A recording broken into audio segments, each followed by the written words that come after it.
여러분 안녕하십니까? 연애가 어려운 남자 김연어입니다. 요즘 주식이 많이 오르다 보니 저의 주식 투자가 어땠는지 물어보시는 분들이 계시네요. 저는 잃지는 않았고요. 그러나 좀 아쉽긴 합니다. 한 반년 전 삼성전자가 54,000원이었을 때 큰맘 먹고 5천만원 정도를 넣었었거든요. 영상에서도 이건 이익을 볼 때까지 절대 빼지 않겠다고 선언했었죠. 그리고 사실은 회사 사람들에게도 선언을 했었습니다. 오늘도 회사 선배가 연어씨, 그때 삼전 투자한 거 어떻게 됐어? 지금 소문 다 났어? 연어씨 대박 났다고? 라고 물어보더라고요. 회사 사람들이 삼전을 많이 샀는데 60-70% 이상 이득 본 사람들이 수익 인증을 하고 다닙니다. 저는 그게 말이죠. 분명히 그땐 바닥이었다는 걸 알았습니다. 근데 한 달 정도인가 그 가격대에서 계속 왔다 갔다 하면서 지지부진하니까 사람이 불안해지더라고요. 그리고 뉴스에서도 삼성전자가 4만원 간다고 매번 그러니까 결국엔 원금 정도에서 팔아서 3천만원을 적금에 넣어버리는 실수를 저지르고 말았습니다. 약속을 어기다니 정말 민망하네요. 역시 전 어쩔 수 없는 심약한 개미인가 봅니다. 나머지 2천만원은 현대차에 넣었었는데 당시에는 잘 오르지 않아서 크게 이득을 보진 못했죠. 그때 이전 영상에서도 말씀드렸지만 주식을 잘하는 대학교 선배의 연락이 왔습니다. 실제로 매매 프로그램까지 만들면서 단타 위주에 접근을 해서 돈도 많이 벌었고 나중에 보면 몇십 배 오른 종목들도 꽤 발굴한 사람이었습니다. 야, 대형주로는 돈 못 벌어. 너도 종목 발굴하려면 공부 좀 해. 나는 집에 주식책이 수십 권 있어. 열심히 공부했더니 이젠 차트랑 뉴스 보면 이게 오를 재료인지 아닐지가 눈에 보여. 그래서 주식 책을 사고 기업 정보와 유튜브를 보며 서로 매일 종목 추천을 주고받았습니다. 거의 다 중소형주였는데 한 몇 번은 잘 됐습니다. 단타로 한 300만원 정도 벌어서 맛있는 걸 사기도 했죠. 야, 봤지? 크크, 연어야 시드 좀 늘려라. 공부 좀 하고. 하지만 매번 맞는 건 아니었습니다. 그 형의 추천주는 화학, 바이오, 방산 이쪽에 집중되어 있었는데 계속 반도체 쪽으로 수급이 쏠리다 보니까 그 중소형 종목들이 힘을 못 쓰는 거죠. 단타를 해도 마이너스가 반복되고 근데 삼전이나 하이닉스는 엄청 오르고 그 형도 생각한 대로 잘 안 되니 상대적 박탈감에 스트레스를 받더라고요. 그러다가 연어야, 생각한 대로 안 되니 너무 머리가 아프다. 좀 쉬어야겠어. 이젠 한두 종목에 넣고 끝까지 기다려야겠다. 한 조그만 바이오 종목과 방산 기업을 추천했고 저도 기업을 알아보니까 저평가되어 있고 괜찮은 것 같아서 여기에 2천만원을 넣었습니다. 그 형은 자신의 국장시드 3억 정도를 올인하였습니다. 그리고 그 종목들이 한 10% 넘게 떨어지면서 저는 한 반년 전부터 따지면 본전이 되었고 그 형도 꽤 잃었습니다. 그 형은 이제 하이닉스를 매수하려고 생각하고 있고 저는 아마 이 바이오 종목과 방산 종목에 계속 넣어둘 것 같습니다. 역시 주식에 영원한 고수는 없습니다. 딴 자와 잃은 자만 존재할 뿐이네요. 덤앤더머가 되어버렸습니다. 미장도 조금 아쉬웠습니다. 4월에 한국 주식이 저평가되었다는 생각에 코스피 3배 레버리지 ETF를 2천만원어치 샀었거든요. 그것도 지금까지 들고 있었으면 꽤 재미를 봤을 텐데 산지 얼마 안 돼서 마이너스 10% 정도 손해를 봤었고 겁이 나서 그걸 다 팔고 구글, 마이크로소프트 등 대형주에 분산 투자하고 그게 지금까지 이어져서 결과적으로는 30% 정도 이익을 봤습니다. 총 4천만원 정도 투자해서 15% 정도 이익을 봤습니다. 퇴직연금은 한 20% 정도 이익을 봤네요. 역대급 불장에 조금 아쉽지만 어쩔 수 없습니다. 다 제 결정이었고 같이 종목을 공부하면서 재미도 있었고 의지가 되기도 했기에 딱히 형님에게 감정은 없습니다. 오히려 종목을 추천해줬던 사람이 되게 미안해하고 요즘엔 연락이 거의 오지 않네요. 저도 예전에 한 바이오 종목을 친구에게 자신있게 추천했다가 친구가 억대 큰 손해를 봤는데 친구가 괜찮다고 하는데도 너무 미안해서 연락하기가 조금 그렇더라고요.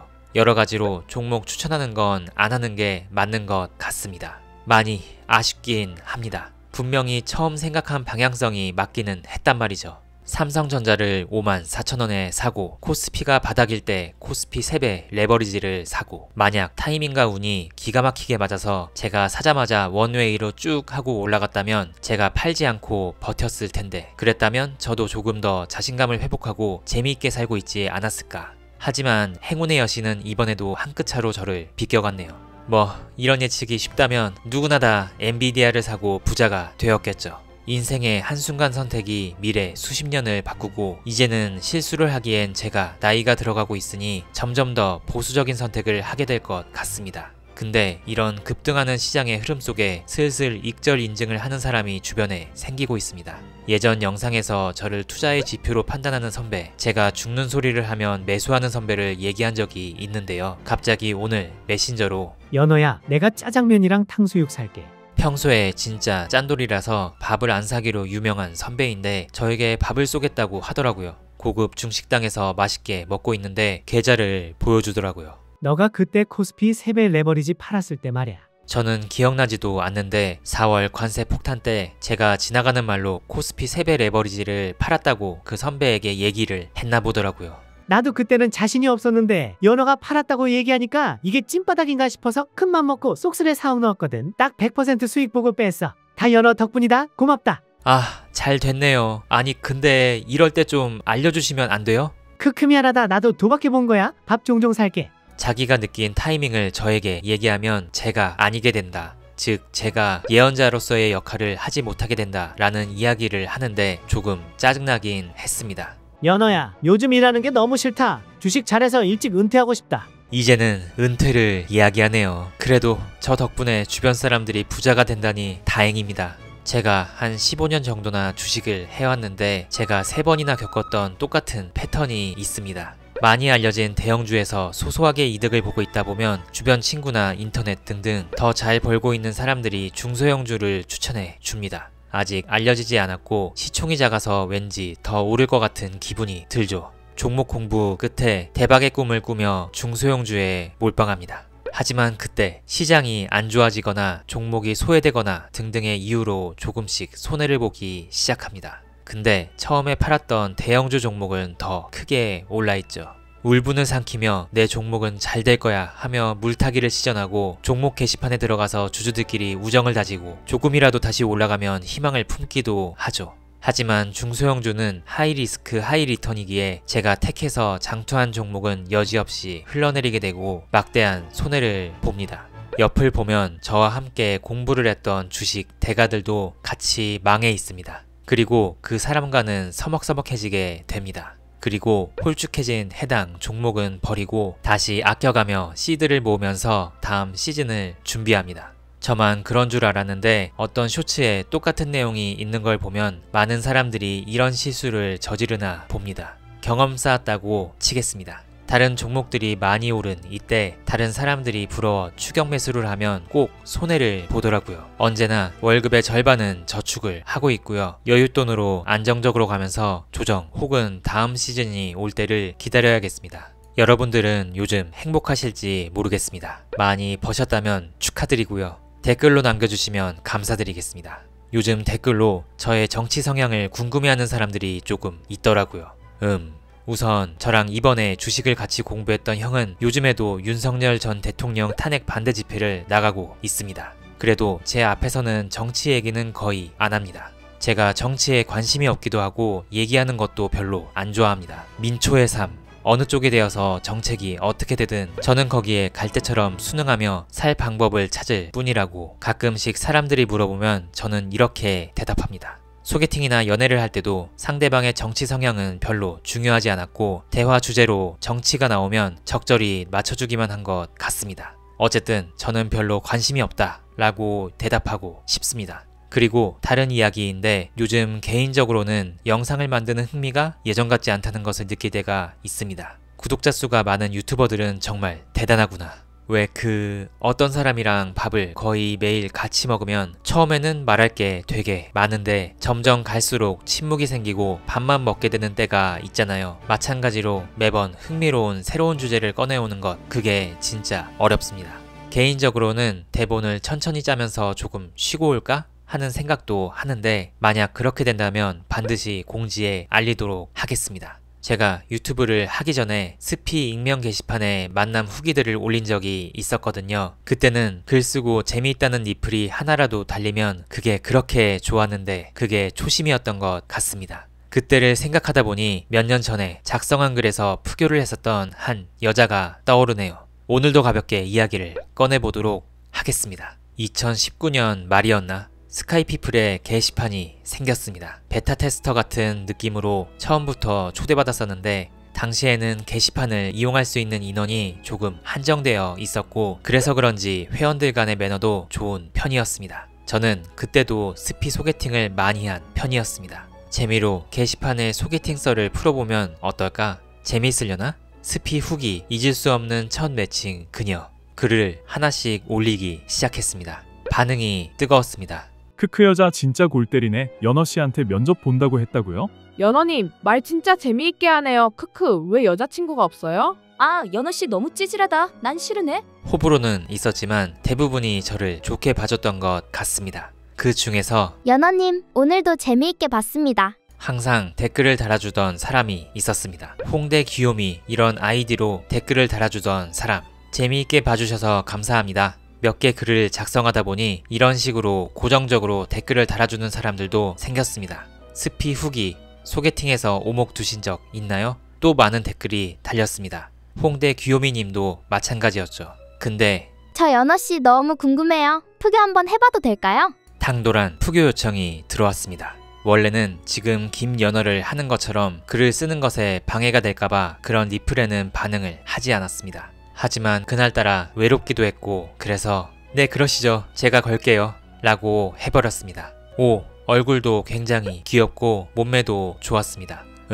엄청 탄탄해 보이고 그 나올 곳이 전부 다 큰 그런 몸매 표정도 생기있고 명랑해 보였습니다. 그녀의 나이는 23살 저는 당시 34살 그때도 결혼 생각이 있었기에 이런 나이를 만나는 건 좀 무리이지 않을까 생각했습니다. 자기소개를 읽고 있는데 매칭 요청이 왔습니다. 연어씨, 게시판 글도 너무 잘 쓰셔서 궁금했는데 자기소개도 정말 진중하시고 좋은 분이신 것 같아요. 만나 뵙고 싶어요. 오, 이것 봐라. 동그랗게 눈 뜨고 찍은 사진처럼 당돌한 메시지가 눈에 띄었습니다. 수락했고 카톡 몇 마디 주고받은 뒤 그 주 주말에 왕십리의 한 패밀리 레스토랑에서 만났습니다. 안녕하세요.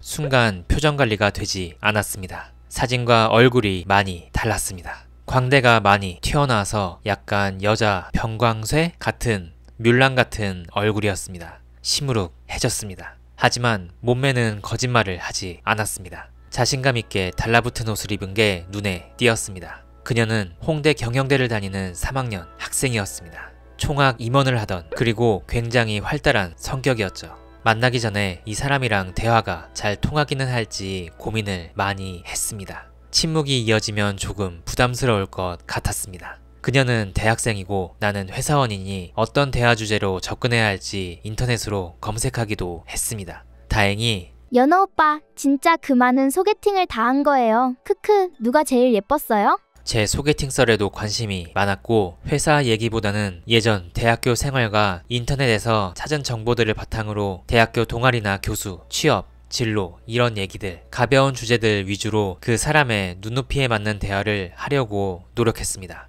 그녀도 재미있었을까? 오늘 대화해보니까 오빠는 꼰대 아니에요. 크크. 다행히도 그녀는 저를 좋게 보는 듯 했습니다. 한 3시간 정도 얘기하고 다음에는 맥주 한잔 하기로 하고 기분 좋게 헤어졌습니다. 집에 와서 생각해봤습니다. 과연 이 여자랑 더 만나는 게 맞을까? 그녀는 졸업하고 로스쿨 준비해서 변호사 되고 싶어요. 라고 했습니다. 그럼 이 여자랑 사귀어도 결혼할 때까지는 꽤 시간이 걸릴 텐데 만나면 안 되겠구나 하는 생각이 들었죠. 먼저 연락을 하지 않고 받아주기만 하며 서서히 자연스럽게 친구로 빠지는 전략을 선택하였습니다. 한 일주일 뒤 오빠! 그녀에게서 카톡이 왔습니다. 왜 연락 안 해요? 나 차인 거예요? 아니 제가 뭐라고 땡땡님을 차겠어요. 저는 다만 결혼 생각이 있는데 아직 결혼까지는 멀어 보여서 연락을 하지 않은 거라고 했습니다. 지금 23살을 찬다고요? 오빠 인기 좀 있나 봐? 와! 나 34살한테 차였다! 와! 그녀의 애교 섞인 카톡이 너무 웃겼습니다. 그래서 한 번 더 만나기로 했습니다. 이번에는 강남 쪽의 맥주집에서 술 한 잔씩 했습니다. 서로의 이야기를 받아주며 또 다양한 주제로 시간 가는 줄 모르고 재미있게 대화했죠. 나이 차이가 많이 나는 만남을 하면 세대 차이가 나서 말을 잘 못한다고 하지만 제가 만났던 사람들은 꼭 그렇지만은 않았습니다. 아무래도 만난 자리에선 티를 내기가 쉽지 않은 것도 있을 거고 상대방이 잘 받아줄 준비가 되어 있다면 대화가 꽤 되었던 것 같습니다. 연어 오빠는 신입들한테 술 많이 먹여요? 술 이야기가 나옵니다. 저는 술 마시고 정신 못 차리는 사람 정말 싫어해요. 연어 오빠는 술 세죠? 주량이 소주 2병 정도 된다고 이야기하니 와, 회식해도 아무렇지도 않겠어요. 크크, 저는 술 잘 못 먹어요. 맥주 몇 잔 정도? 그녀가 맞춰주려고 하는 건지 겪어보지 못한 회사 이야기를 많이 물어봅니다. 선배들이 갈군 것 등등의 진지한 얘기도 하고 회사에서 여자애한테 차인 이야기도 하고 그 여자의 진로 고민도 진지하게 들어줬습니다. 진지함과 유쾌함을 넘나들며 장난도 치고 그녀가 저의 페이스를 잘 따라왔습니다. 저 화장실 좀 다녀올게요. 다녀오면서 계산을 먼저 했습니다. 학생이기 때문에 얻어먹을 생각은 없었습니다. 곧 일어났고 오빠, 오늘은 제가 살게요. 카운터에 뛰어갑니다. 저는 가만히 있었는데 계산이 된 걸 확인하고 오빠 계산했어요. 고마워요. 다음엔 제가 살게요. 라며 다음을 기약했습니다. 원래는 결혼 생각이 없는 것 같아서 안 만나려고 했는데 재미있게 대화하면서 친해지다 보니 그녀 얼굴에 광대뼈보다 하체 통통한 몸매가 자꾸만 보이기 시작했습니다. 그 뒤로 일상생활 카톡도 조금씩 하기 시작했는데 아쉽게도 내용은 잘 기억나지 않지만 그녀가 이야기를 잘 풀어줘서 저도 신나서 정신없이 크크크를 많이 넣으며 대화했던 기억이 납니다. 한 3일 뒤 대전 쪽에 출장이 있었습니다. 오빠, 성심당 빵 사와요. 크크, 튀김소보로. 출장이 끝나면 꼭 빵을 사야겠다 머릿속에 입력하였습니다. 팀 사람들과 대전 출장을 갔습니다. 일은 순조롭게 마무리되었고 저녁 일찍부터 회식 자리가 열렸습니다. 연어씨, 이번에 수고 많았어. 한잔해. 네, 고생 많으셨습니다. 프로젝트가 잘 마무리되어 팀장이 기분이 좋았나 봅니다. 고급 소고기집에서 화요를 마셨습니다. 소고기가 니글니글해서 그런지 잘 들어갔습니다.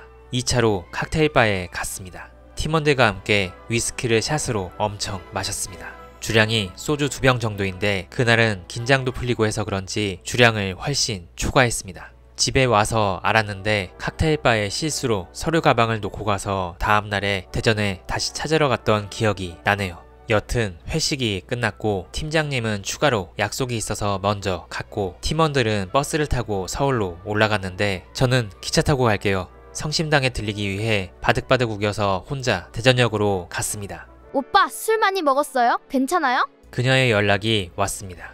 오타는 없었지만 반가워서 그런지 약간 두서없이 대답했습니다. 조금 마시긴 했어요. 아이고, 이런 날엔 쇼팽의 즉흥 환상곡을 듣고 싶네요. 아, 오빠, 술 많이 마신 것 같네. 시무룩한 답장이 왔습니다. 대전역에 도착해서 대충 답장을 하고 성심당으로 들어갔습니다. 그때가 오후 9시.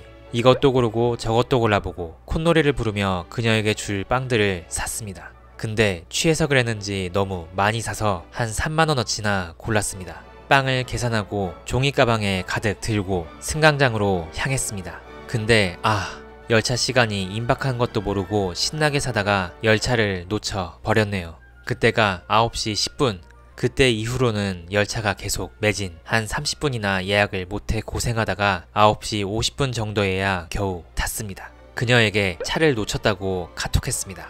매일 연락하는 사이니까 제일 편하게 얘기했죠. 술을 그렇게 많이 마시면 어떡해. 조심했어야지. 그녀는 걱정하며 술을 많이 먹지 말았어야 했다고 조절했어야 했다고 했습니다.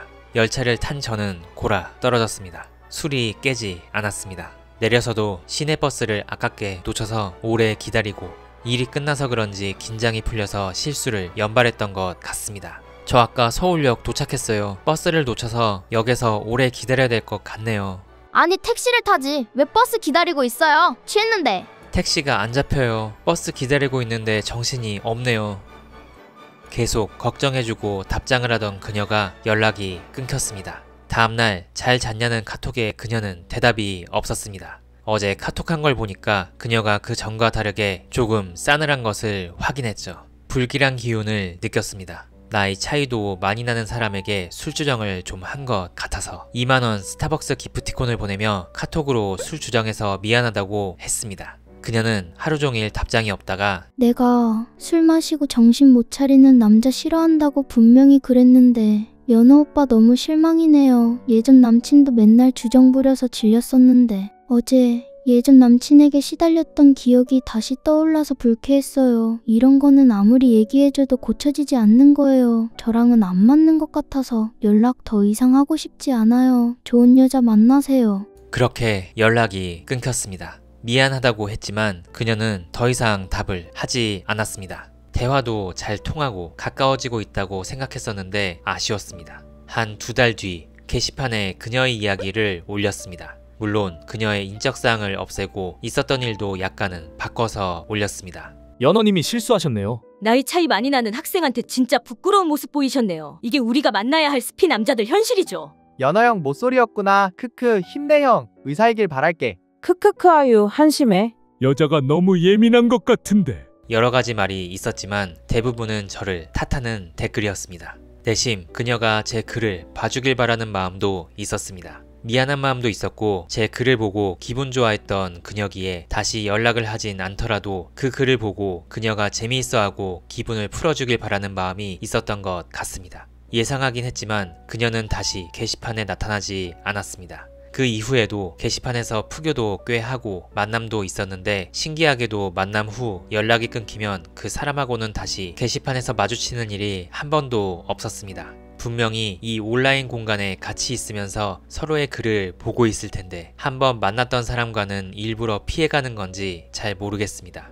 그렇게 서로에게 투명 인간이 되고 그런 사람들이 점점 더 많아지는 게 약간 좀 기분이 이상하고 그랬습니다. 또 그런 생각도 들었습니다. 물론 제가 실수를 했고 좋은 모습을 보였어야 하는 게 맞죠. 하지만 제가 항상 좋은 모습만을 보일 수는 없습니다. 가끔씩은 저도 실수할 수 있고 상대방도 마찬가지니 그럴 때는 서로 이해해주는 마음이 필요하다고 생각합니다. 물론 받아들이지 못할 거라면 끝내는 게 맞긴 합니다. 이제는 회사 사람들도 예전보다 술을 잘 먹지 않고 회식도 일찍 끝나는 분위기입니다. 저도 건강을 위해 술을 많이 마시지 않고요. 회식을 할 때마다 가끔씩 그때 사건이 생각납니다. 그녀도 좋은 사람을 만나길 바랍니다. 오늘 영상은 여기까지입니다.